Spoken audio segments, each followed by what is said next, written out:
No, not really. Not unless one accepts President Putin's twisted narrative that is fairly unrelated to facts.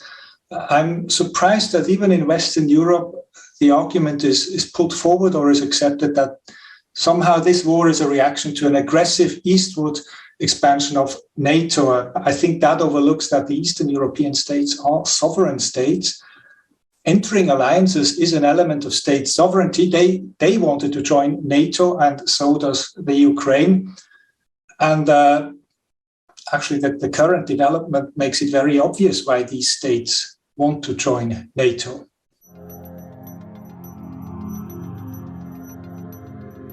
Yes, it is interesting that even in this situation, somehow Russia apparently feels a need to justify its actions under international law.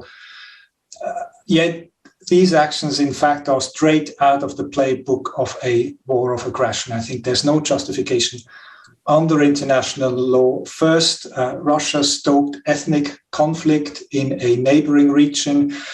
Then it recognizes two secessionist entities. And finally, it invokes the right to collective self-defense. Now, it is, of course, true that that is a right that is codified in the United Nations Charter, but the preconditions for lawful self-defense are not met in this case in any way. These entities are illegal, hence they cannot invoke the right to lawful self-defense. There was no Ukrainian attack, certainly not on the territory of another state, and in any way the Russian response is certainly not proportional.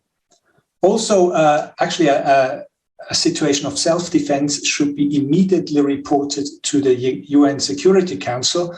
Yet we see that Russia even denies the existence of an armed conflict.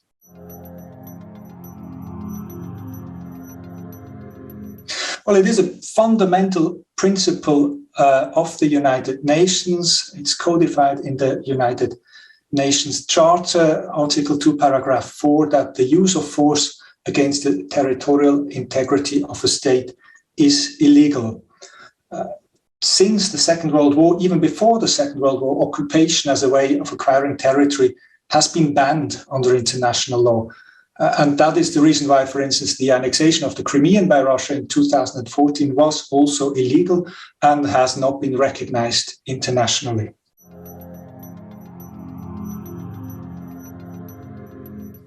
Well, that is an interesting question, because when the Soviet Union dissolved, that was actually based on that dissolution was formalized by the then presidents of Russia, Belarus, and the Ukraine. So it's very peculiar that now Russia might claim that this was somehow illegal.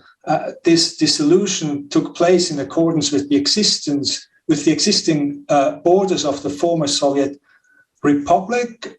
Also, Ukraine was at the point of dissolution, it was actually the holder of the third largest pile of nuclear weapons worldwide. And when in 1994, Ukraine gave up its nuclear weapons, Russia undertook a formal obligation in the Budapest Memorandum to respect and protect Ukrainian sovereignty within its existing borders.